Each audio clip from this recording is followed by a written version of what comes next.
In today's world, people feel lost in a sea of ideas. Which ones should we accept? Stay tuned because you're listening to Veracity Hill, striving for truth on faith, politics, and society. Here is your host, Kurt Jarris.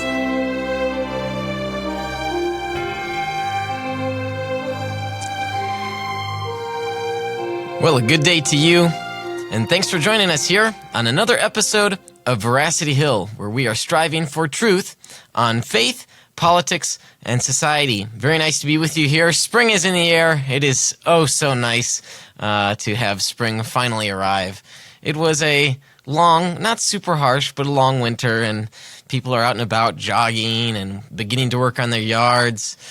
Very nice. I need to clean out my car. Speaking of new cars, Chris, my family got a used minivan yesterday. Oh, what? Yes. So the micro van is going to be put up and Is he sold. still just floating with Mazda? No, we got a Chrysler Pacifica. But they're pretty good. for some people who may not know, my family is expecting child number 3. Yeah, that's right. Yes, so we're very excited, but we were quite squeezed in what they call the micro van, the Mazda 5. And so we needed something a bit more space and got something a little younger. So, yes, very excited about the purchase. And thankfully, it's not new, so it didn't lose 15% of value as soon as we drove it off the lot. But no, so we're excited about that, and the kids are as well. They're already super excited about the new minivan. So for those that have been following our website, and if you're not, I want to encourage you to put your email address to subscribe on our website.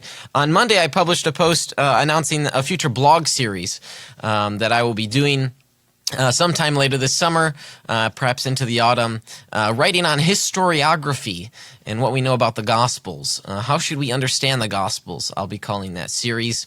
And it will be engaging with material from New Testament scholars such as Mike Licona, Craig Blomberg, Dan Wallace, Craig Keener, and some recent criticism by Lydia McGrew, the wife of Tim McGrew, and some criticism that she has made against not just Licona specifically, but also against, broadly speaking, New Testament scholarship of evangelicals. So you can look forward to that, and I want to encourage you to subscribe to the website so you can get those posts as they begin rolling out sometime this summer. And part of the reason why I'm pushing it further back, even though I've started a little bit of my research, is because of I have to work on getting the rough draft of my dissertation completed. That's the top priority. So in as much as I'm interested in multiple areas, I have certain priorities and duties to fulfill first. So you can look forward to that. Chris, were we able to get up the images for the World Vision event? If not, Yes. Okay, great. So I want to announce this. My church, Faith Covenant Church in Wheaton, Illinois, is one of the host churches for the World Vision Global 6K for Water. It's a walk-run, a 6K, on May 19 of this year. And you might be asking, well, I've heard of a 5K, but why do a 6K? Well, a child in a third world country may have to, and in many cases, walks up to 6K per day just to get clean water. And so our church is hosting this walk run, and we want to encourage you to join us. And if you don't live in the Chicagoland area, I think you can go to the World Vision website, and this is a worldwide event, and find a local church that's going to be hosting one of the 6K. And if not, if you want to get involved, maybe consider having your church become a host setting for this event. May 19, the Global 6K for Water. So Chris has the image up there. Okay, so we're moving along, and today's program, we are talking about the virtue of open-mindedness. This is something that's been on the mind of our guest for many a years. I've known him for, maybe 6 years now, possibly. Our guest today is Dr. James Spiegel. He's the professor of philosophy and religion at Taylor University. He specializes in ethics, history of philosophy, aesthetics, and philosophy of religion. He and his wife live over around Taylor University. I know you did some move more recently, Jim, so I'm not sure exactly which town you're in there now. But thank you for coming on the program. Thanks for having me, Kurt. Yeah, and before I forget, too, let me plug your blog with your wife, wisdomandfollyblog.com, a very nice website to get updates about you and the work that you're doing, and your wife writes there as well. Very nice co-opted blog site there. That's right. A family that blogs together, well, argues together. All right. And So mutually annoys one another with our mutual editing. well, that can be a very sanctifying experience, I'm sure. Amen. Yeah. And you have to extol open-mindedness, I'm sure, when you're receiving criticism, huh? That's right. Good segue. I try. Okay, so this is a topic that's been on your mind for many years, and you've had the opportunity as well to do further research and thinking on this with the Center for Christian Thought at Biola University, my alma mater. And that was, maybe a year and a half or so ago?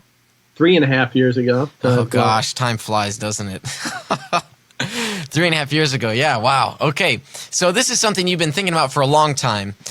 So in order for us to take it step by step, let's start with this question. How would you explain what open-mindedness is? Right, so open-mindedness is a kind of intellectual virtue, and a virtue being just any specific excellence that a person might have. We can even extend the concept to inanimate objects. We can talk about virtuous computers and clocks and shoes and so on. But normally we apply the term to human beings, and we do so with regard to their moral qualities. We talk about moral virtues like patience, generosity, and mercy, and so on. But there are also intellectual virtues, and these are generally understood as intellectual traits, cognitive abilities, capacities, which better equip us when it comes to the pursuit of truth and understanding. So, open-mindedness, I believe, is one of those intellectual virtues, and there are a number of different ways of conceiving open-mindedness. I'm with William Hare in his view that open-mindedness is, at least in paradigm cases, it's a willingness to consider evidence that could potentially overturn one's current view or belief. It's a willingness to have one's views challenged. So that's the view I favor. There are other views out there that see it more as a kind of indifference. Like Peter Gardner and others have defended that view. And so Jason Bear has written a book on virtue epistemology, where he offers a definition of open-mindedness that I think embraces or can capture the essence of both of those conceptions of open-mindedness. He defines open-mindedness as a willingness to transcend one's cognitive standpoint on an issue. And it's very general, but I think that's right, that the open-minded person is willing to transcend their own kind of basic orientation on an issue. And so you can understand open-mindedness in a kind of issue-specific way, or we also apply the term more generally to a person. And so if a person is open-minded, that means that they have this general tendency or predisposition to transcend their own cognitive standpoint when it comes to various conversations. And so what you mean here isn't so much that someone would say insincerely, oh, well, I'm willing to have my mind changed, if I'm persuaded. But what's suggested here is a genuine sincerity to evaluate an approach, a model, a perspective, and to possibly, change what they think about it. Is that right? That's right. Anybody can pay lip service to really any virtue. Yeah. But the proof is in the pudding. And if a person is impatient in discussion, they shut you down, or they just are refusing to listen and persevere through your presentation of new evidence and arguments, then you can't really say they're open-minded. But a person who is genuinely inquisitive. They prove it with what seem to be honest questions and reading diverse points of view, or say articles and books that present positions that are different from their own. That really proves a genuine open-mindedness, I think. And, for some, this could be a very, sort of academic exercise. We're talking about articles and philosophies, but really there's a very practical experience here to being open-minded. You think how you relate to another human being, say your spouse or your friend. You might have to be open-minded about the things that they're saying. If they say something you said was hurtful, right, you should be open-minded and say, okay, maybe I did come across too harshly there or something like that.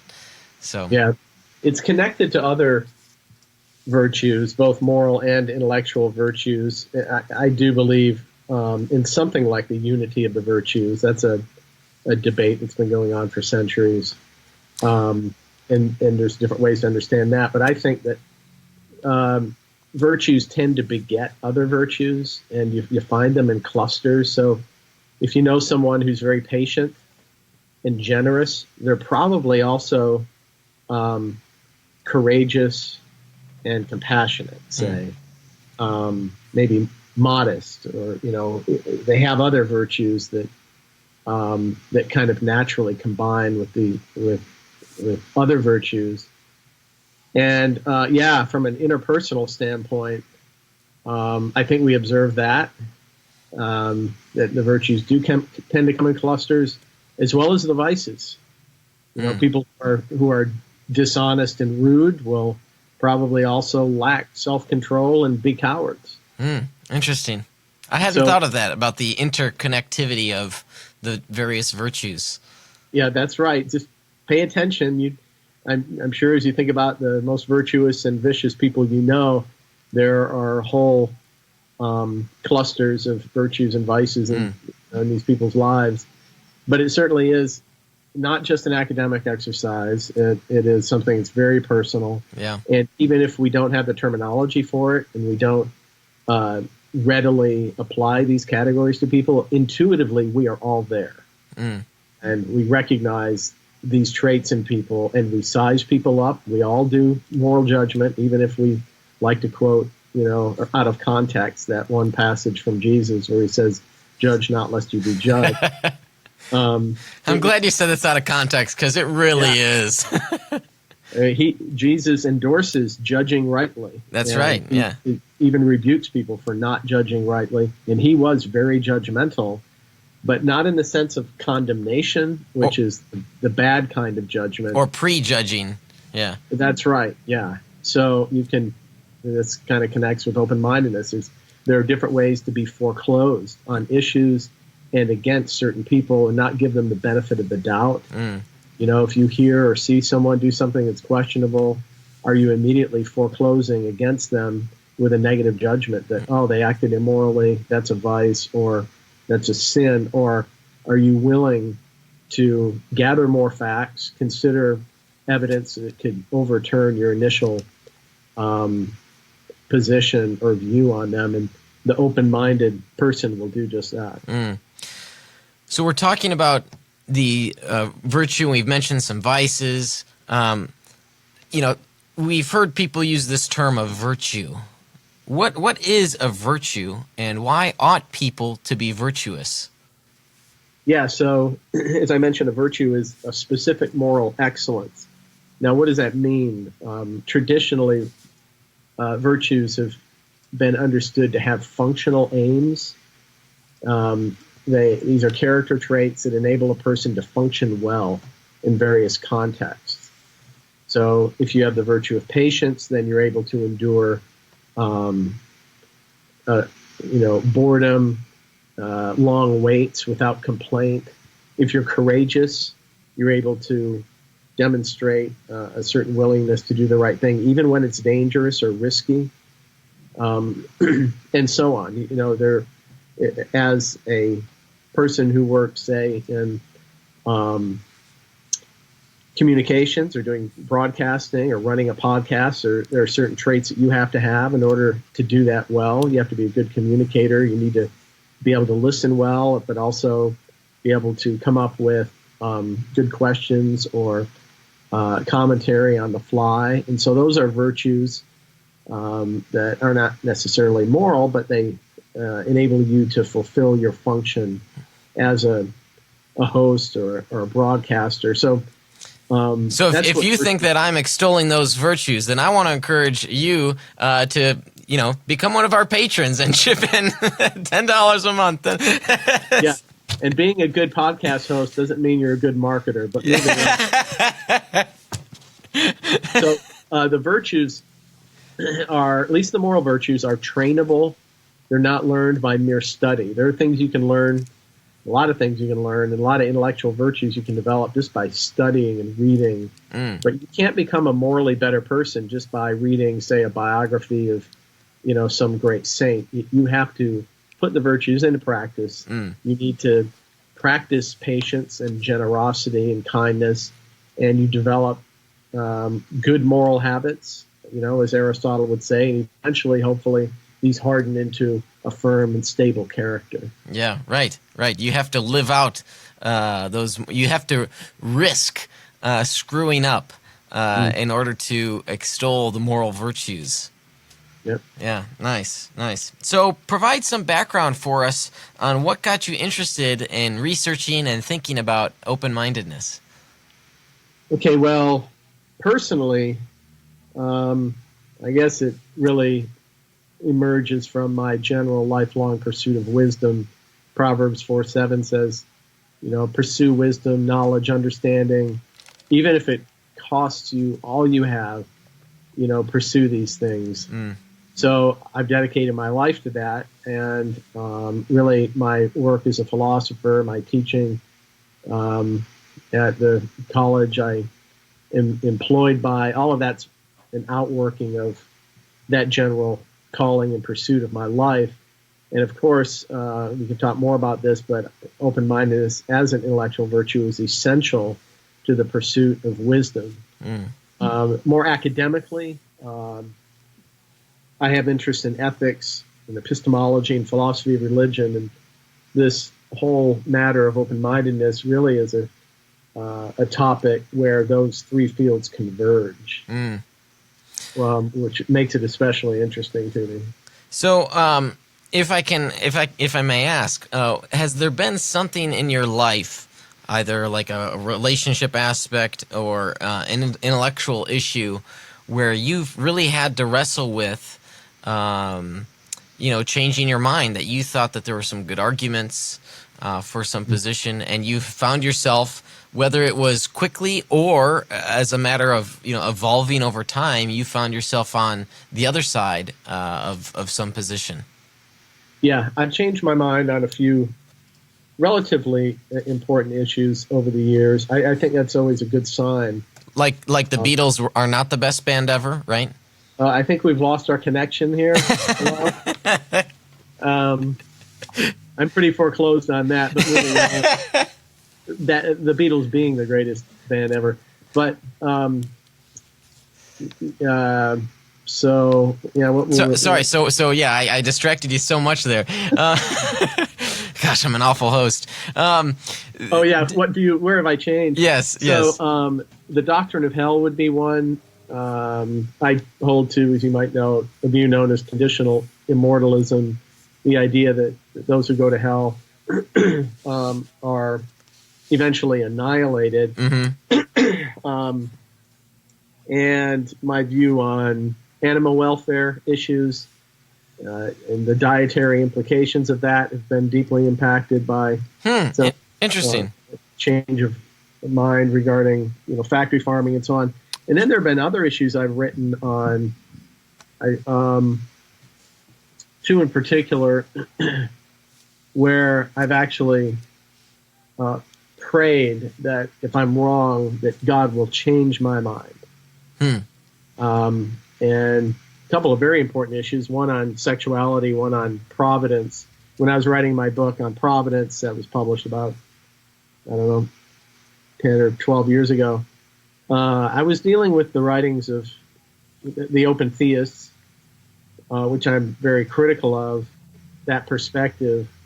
And these are people I respect. There's a lot of careful scholarship done by people from William Hasker and David Bassinger to Clark Pinnock and John Sanders. And so out of respect for them and just the pursuit of understanding, I prayed that God would change my mind if I'm wrong. And that hasn't happened. In fact, I've become more convinced on a high view of providence that at least some of the several views, at least one of the several views which affirms exhaustive divine foreknowledge is correct. So that would, leave one open still to the Augustinian view, simple divine foreknowledge, or Molinism. Any of those I consider to be, legitimate options for the Orthodox Christian. But the other issue, where there's a lot more cultural pressure to conform to an heterodox position, maybe the word heretical is appropriate, is on sexuality and whether one should be gay affirming, as in affirming homosexual coupling and all that. And it's a major part of me that would like to be able to affirm that. And since increasingly, even in the church, you find some people affirming that, I thought, well, what if I'm wrong? Lord, change my view. And as with the providence issue, I've just become more convinced that what Christians have been teaching for nearly 2,000 years, and without exception among the leading ethicists and theologians, that sex is designed just for heterosexual marriages, one man, one woman. Yeah. That has just become a more firm conviction. Okay, a lot of things here to cover. And you brought up a very good issue here of how you've had to wrestle with these difficult topics, some more than others. Some you might find there's more peer pressure, and it would just be so easy to change our mind. But nevertheless, sometimes we can stay firm. So on last week's program, we actually talked about the historical Jesus and primarily critiqued the Jesus mythicist arguments that Jesus never existed.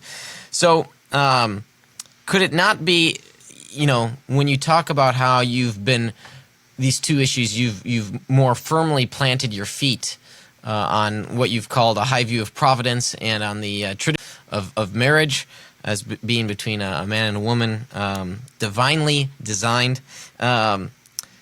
So are there times where being closed-minded, while you were sort of open-minded, you might have found yourself now a bit more closed-minded because you've already thought about things and you're fairly convinced? Could it be that being closed-minded is a virtue in some situations? Absolutely. I think there are some obvious cases where being closed-minded is not just wise, good from a moral standpoint, but in fact a sign of psychological health. So if someone were to try to persuade me that Kurt Jaros is an alien, he's one of these... they might be right, actually. I'm pretty foreclosed in favor of you being a genuine human being, or that my wife is actually some sort of lifelong criminal and who's been doing work for the mafia all these years. And I'm foreclosed against that, among other all sorts of bizarre things. Right? Sure. Now, it can get a bit trickier, though, when, say, ethical issues, for what might strike us as bizarre, for others, they are not just entertaining as possibly being permissible, but in other situations might be praising. So, for example, the philosopher, the ethicist Peter Singer thinks that infanticide is okay, and that a herd of pigs is more valuable than a human baby. That strikes me as quite bizarre, and I really, really, really think he's wrong. Yeah, good. So there's a whole spectrum of issues we could bring up. that's not as bizarre as believing you're an alien or my wife is a mafioso. But from a moral standpoint, given the Christian doctrine of sanctity of human life and so on, views like that, I think it's fair to be foreclosed against that, or anything that militates against the fundamentals of a Christian ethic. Of course, this is assuming that we can also be foreclosed on, say, the authority of Scripture and the reality of God. Yeah. I think all those things. Really, someone asked me at one of my debates the other night, what would it take to get you to change your view on the existence of God? I say, well, at this point, I'm psychologically such that I really couldn't. Yeah. And I think it is psychological and not just the basic cosmological fact that, you know, the world needs a creator to explain its presence. I was just talking to someone about this as well, about how I'm more open to changing my beliefs about Christianity as true than I am about theism. Because if one believes, you know, in the creator, the designer of the universe, the first cause, that this being would even be a necessary being, I mean, I'm very certain that that's the case. That was exactly the response I gave. I said, unless everything disappears all at once and nothing is left, I'm not going to give up my belief in God. And, of course, we wouldn't be around for me to change my mind if all that happened anyway. Right. But the deity of Christ and his exploits, all that's dependent, our knowledge of that's dependent on you know, certain historical reports, the scriptures, their reliability, and so on. So there's a different epistemic standing that those beliefs have. But now back to the question of when would it be appropriate to be closed-minded on certain issues, say that are moral and theological. I think I'm entertaining these as potential criteria, at least that are relevant here, and that is, we might be entitled to foreclosure about certain theological beliefs when there's, one, a consensus among theological authorities down through the ages. And especially if it's uniform, like on the sexuality issue.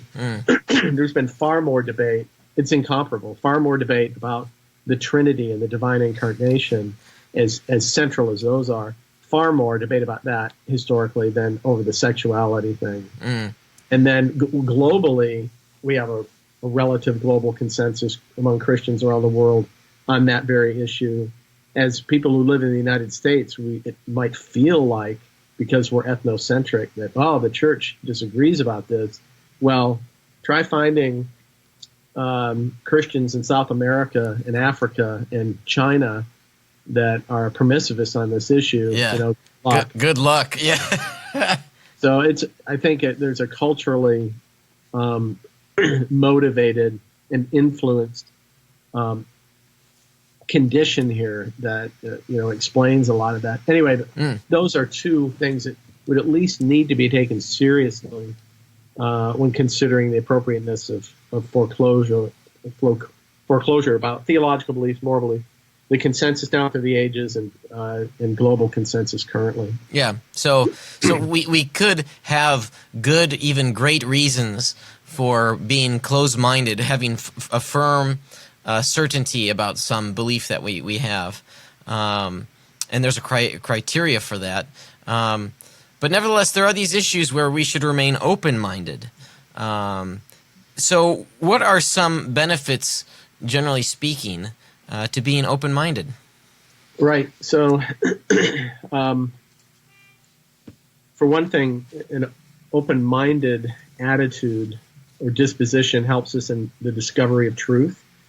It helps us to purge false beliefs. I mean, those are two sides of the same coin. But open-mindedness is extremely valuable for that. The pursuit of wisdom, which I mentioned earlier, it makes us more engaging and winsome. I think it makes you a more compelling person when you display a certain open-mindedness. It enhances our capacity for civil discourse. Nice. Which is so important these days. And finally, it helps us to abide by the golden rule. In fact, it might be a just a fulfillment of the golden rule when you think about it. If you're presenting an argument, you want someone to listen to your argument. So That's right. So Yeah. you should genuinely listen to their arguments. Indeed. So that's it. Yeah, nice. And one of the indicators of a open-minded person to me is intellectual humility, where they might think, even if they hold a belief, they're open to being wrong. And you can come across people, and especially in apologetics, whether you're dealing with apologists or you're even just dealing with, non-apologists, one has to discern whether someone's really being open here. So intellectual humility really can be an indicator as to whether someone is open-minded or not. That's right. One of the articles I published on this issue is on open-mindedness and intellectual humility. And Nice. one scholar that I critique seems to confuse those two things. He wants to say that open-mindedness is kind of a disposition of, humility or preparedness to recognize their own fallibility. But that's intellectual humility. That's more of a second-order trait, whereas open-mindedness does at least usually seem to be more issue-specific, and then be based on a person's specific openness to this issue and that issue. It's on the basis of that we call them generally open-minded. But those two things are connected. I think you can't really be open-minded in the classic sense unless there's a basic intellectual humility there and a willingness to admit that you're fallible. Yeah, nice. Jim, we've got to take a short break here. When we come back, though, we'll continue our conversation. And for those listening in on the program, we've got a great question for the mailbag coming up. So stick with us through the short break from our sponsors. You're listening to Veracity Hill, striving for truth on faith, politics, and society.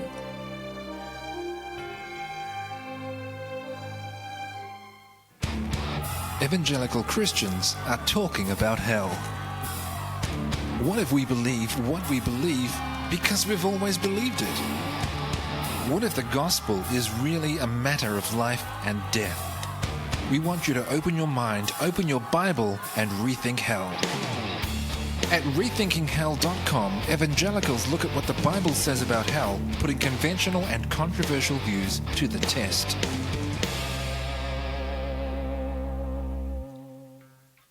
Have you heard of the Google Ad Grant for nonprofits? 501c3 nonprofit organizations can receive $10,000 per month in online advertising credit from Google, empowering you to share your message with the world. At Defenders Media, we partnered with Nonprofit Megaphone, an agency focused solely on Google grant acquisition and management. They got us approved for the grant and now manage ad campaigns, bringing hundreds of new people to our websites each month. If you are eligible, Nonprofit Megaphone will acquire and manage the grant for you for a month for free to see if they can help you too. Visit nonprofitmegaphone.com to learn more. Hello, I'm David Smith, the Executive Director of Illinois Family Institute, a state-based Christian pro-life and pro-family public policy organization. I want to invite you to join us as we seek to be salt and light to a dark and rapidly decaying culture. You can do that in a number of ways. For example, you can join our email list to get timely alerts and great cultural commentaries. You can like our Facebook page, follow us on Twitter, listen to our podcasts, and subscribe to our YouTube channel. You can attend one or more of the special events and forums we host in different parts of the state. We do all these things to encourage and equip Christians in Illinois. You see, we need you to help us fulfill our mission to boldly bring a biblical perspective to public policy. Our faith requires us to be bold, speak truthfully, and love our neighbors. Join us. Visit illinoisfamily.org to learn more.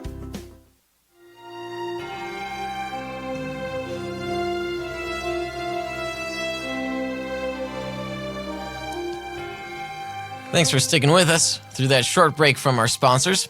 If you'd like to learn how you can become a sponsor, you can go to our website, veracityhill.com and click on the Patron tab. You can see the different ways you can support us, whether you'd like to have an advertisement played, or if you just want to be one of those patrons of ours that chips in $5 or $10 a month to help this program continue going. On today's program, we're talking about the virtue of open-mindedness, and our guest today is Dr. James Spiegel. He is professor of philosophy and religion at Taylor University.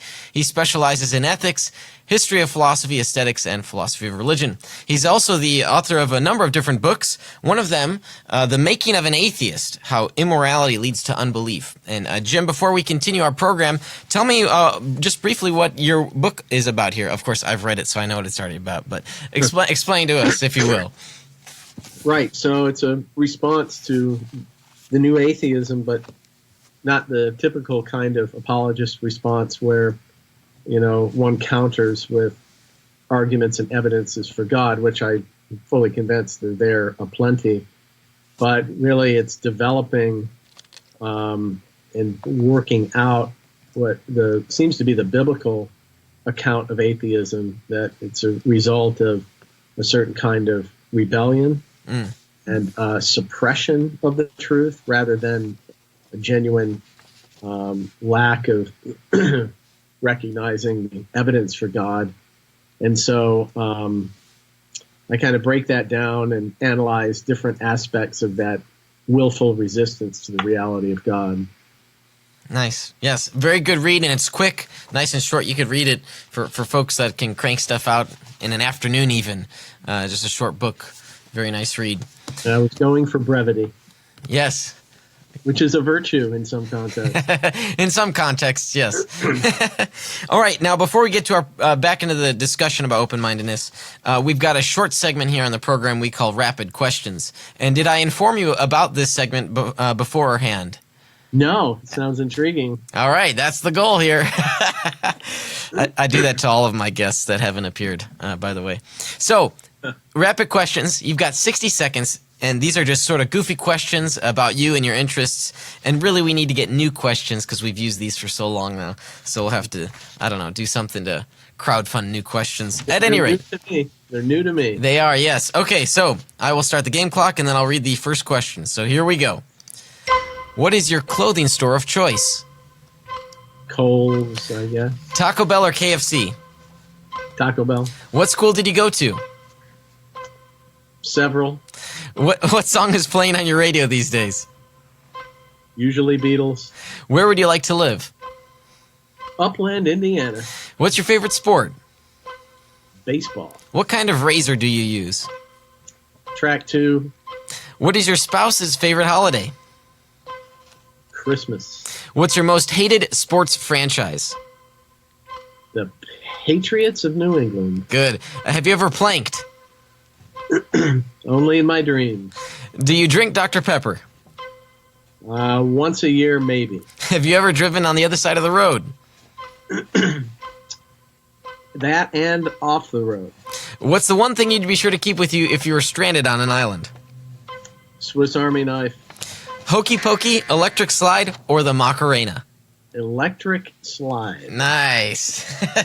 Thank you for playing that round of rapid questions. Okay, so baseball is favorite sport. Who's your favorite team? Well, I'm kind of a promiscuous sports fan. My wife makes fun of me for that. I'm a Chicago Cubs, but born and raised Detroit Tigers. And then I fell in love with the Atlanta Braves in my 20s and 30s. So, yeah, Cubs, may they be 2016 World Series champions forever. Yeah. That's right. Oh, yeah, I'm a huge Chicago Cubs fan. And, in fact, people are wondering if it's spring, why do you still have a winter hat? Well, Jim, you and I have both been blessed with little hair on top of our heads. So yeah, it's better hygiene. Fewer parasites on the scalp. Boy, you know what? Next time someone talks to me about, that, I think I might raise that point. It's a good one. Saving money, less shampoo needed. I usually give the economical reason, but fewer parasites. I like it. Okay, so we are talking about on today's program the virtue of open-mindedness, and in the first half of the program, Jim, you really laid out for us what open-mindedness is, what a virtue is, and why we should consider becoming virtuous, and some of the great benefits to having an open mind, but that there are sometimes cases where being closed-minded is really the proper thing to do. And really, there's a set of criteria for when we should consider being closed-minded, and likewise for when we should be open-minded. So how is it that being open-minded can allow us to discover our biases, to lead us to wisdom, to knowledge and wisdom? Right. Well, if open-mindedness really involves taking seriously alternative perspectives, welcoming new evidence that could overturn our beliefs, and trying to see things from another person's point of view, then that will naturally enable us to overcome where our biases might otherwise preserve a certain false belief or mistaken orientation. And of course, it's going to open up new avenues for wisdom and understanding. That just goes with that territory. We've got a question from one of our viewers right now, and Michaela asks, would you say your definition of open-mindedness differs at all from the popular or common perception of what it means to be open-minded today? Good question. It would depend on what she means by the kind of popular view. She might have in mind this kind of false view of tolerance, where to be tolerant is to actually hold a certain dogmatic position on certain issues. If you're politically correct or abiding by the prevailing cultural norms. So in that case, my view, William Hare's view, the view of Jason Baer, Linda Zagzebski, or other virtue epistemologists would definitely go against that. We need to be willing to consider that whatever the current cultural trend is, even if 95% of people in our culture are going with it, that it just might be wrong. I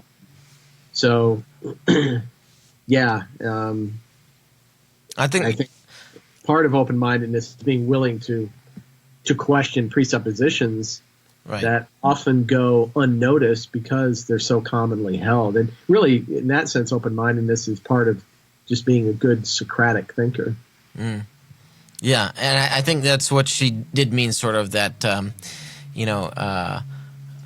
sort of pseudo sense of tolerance, of entertaining, questionably ethical affairs, especially for Christians. We have certain expectations. It's different for folks that may not be Christian. So, good question, Michaela. Thank you for tuning in to today's program. Okay, so my next question for you, Jim, is this one. So, when we talk about open-mindedness, what place is there for teaching young children certain lessons, as if we're not making all available truths to be known? So here's a good one. I think the Santa Claus. When you teach people about Santa Claus, you're instilling in them and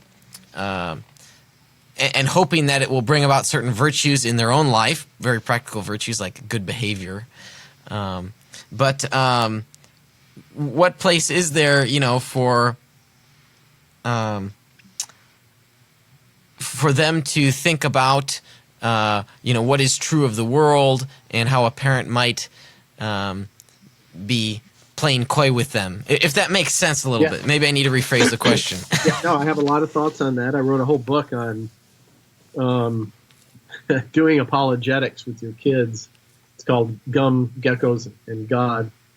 And and anybody who knows my wife and me well will know that we've taken a very active approach in terms of training our kids to have certain intellectual virtues. Think a certain way, have certain beliefs. Yeah. Open-mindedness, as well as a willingness to ask all sorts of questions. And whenever we got questions from our kids, regardless of how bizarre or early it might have seemed, we gave them straight answers on everything. My wife is the same way on some topics. I'm a little bit more shy to just... Particularly when you forth. get the question about where the babies come from, and Yep. they're only 4 or 5 years old.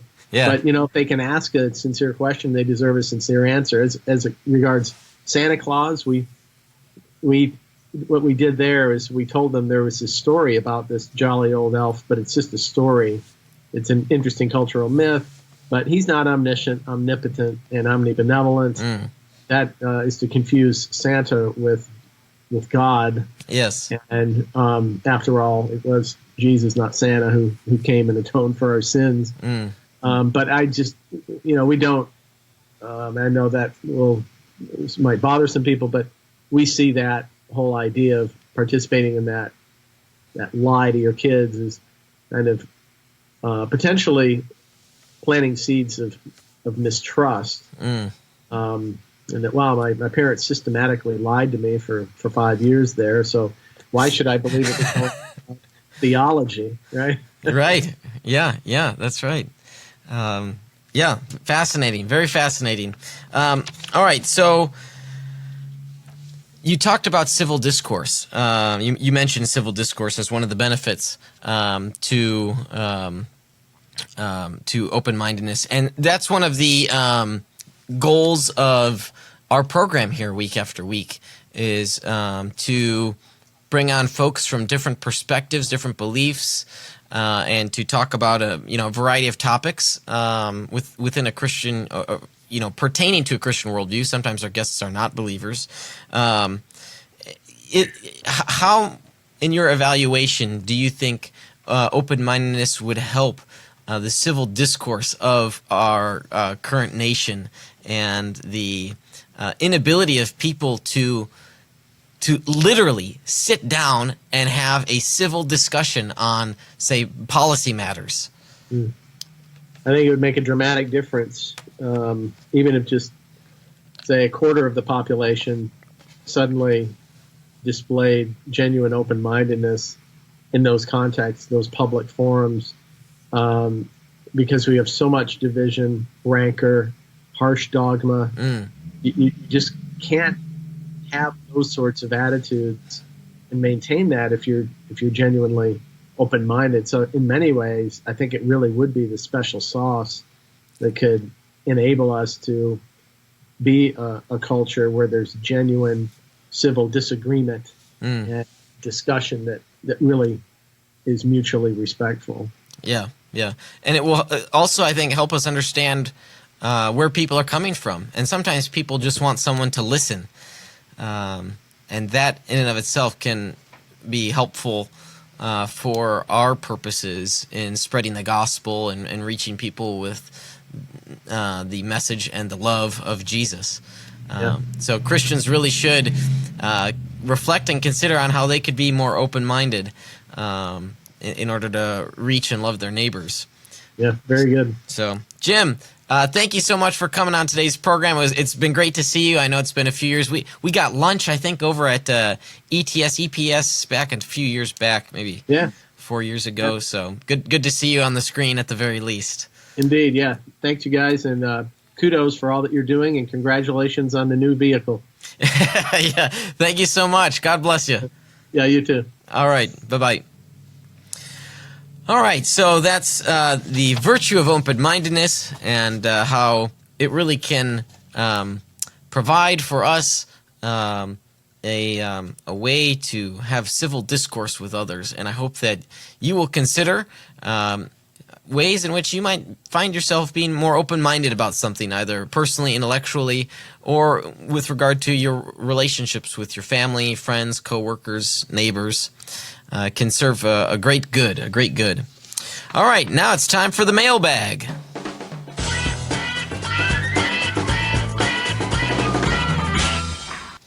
All right, this question comes from Leandro P. He writes in a long message. I'm just going to summarize and really, I'll just take this one paragraph of his here. He's got a number of great, thoughtful questions, but I'll just be dealing with one today. He writes, throughout Matthew, Mark, and Luke, Jesus makes several prophecies about his second coming. And from what I've read in these prophecies, particularly those in Matthew 16 and 24, it seems as if Jesus really meant or heavily implied that he would return to earth in judgment to bring about the new earth and the new heavens within the apostles' lifetime. It really seems as if Jesus implied he would return within the first century. This seems to be further supported by Paul and Peter's writings, amongst others, that suggest that Jesus really will come in their lifetime. And he continues writing, I need clarity and a definite answer, at least one backed by a solid amount of evidence. Did Jesus and the early church teach and believe that the second coming would happen in the first century within the lifetime of the apostles? Again, Leandro, thank you so much for writing in to the program. Very good question. I know you're looking for a solid answer. You write here, backed by a solid amount of evidence. How I would like to answer your question, though, is to question some of the assumptions or interpretations I think you've made about a number of the passages here in Matthew 16 and 24. There's also a passage in Revelation where Jesus says, behold, I'm coming quickly. So first, let me talk about 16 here. From here, you might be having in mind verse 27. So Matthew 16, verse 27. For the Son of Man is going to come in his Father's glory with his angels, and then he will reward each person according to what they have done. Matthew 24. There are numerous points here about the Son of Man coming and returning. But note here in verse 36 of Matthew 24. But about that day or hour, no one knows, not even the angels in heaven, nor the Son, but only the Father. I think this verse really undercuts, or in philosophy, it serves as a defeater to the idea that Jesus taught or even implied that he was going to be returning within the first century. I'm not sure that we could say Jesus believed that because he says here, nor the Son, referring to himself, nor the Son knows when it will happen. Now, some scholars have suggested that the apostles believed Jesus would return in their lifetime. And while it might be uncomfortable for some people to think about this, it is possible for the apostles to have false beliefs on some things. That's not to say that the Scripture is not inspired. That's not even to say that the Scripture is not inerrant. But that the apostles may have had false beliefs on some topics. And perhaps this was one of those topics. So I think with regard to the teachings of Jesus, it certainly isn't the case that he believed, taught, or I would argue even implied that he'd be returning in the first century. He did not know when. And with regard to the apostles, that perhaps they did, but that's okay. I think it's okay for humans to have mistaken beliefs about things. So I hope that answers your question. I know you've listed other questions as well, and I'd love for you to follow up with me. And I thank you for your background here that you've provided. So that would be my answer, that the apostles perhaps believed that, but what purpose might that serve? The fact of the matter is, Jesus does teach about his second coming. The apostles do teach that it will come like a thief in the night. Even Jesus talks about being prepared. And so we should be ready and alert. We shouldn't dilly-dally. I hope that can help you a little bit in your search for knowledge. And again, if you've got a follow-up, feel free to get in touch with me. If you would like to have your question or concern talked about and addressed on this program, feel free to write in to me, kurt@veracityhill.com. You can also go to our website, veracityhill.com, and submit a question in that way. So, Leandro, thank you again for writing in, and I hope to hear from you again. All right, well, that does it for today's program. I am grateful for the continued support of our patrons and the sponsorships that we have with Defenders Media, Consult Kevin, The Sky Floor, Rethinking Hell, the Illinois Family Institute, Fox Restoration, and Nonprofit Megaphone. I am grateful for our technical producer, Chris, and to our guest today, Dr. Jim Spiegel.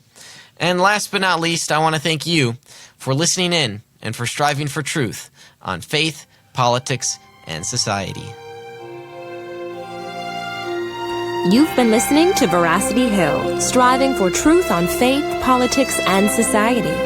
This is a listener-supported program. For more resources, including past shows, visit veracityhill.com.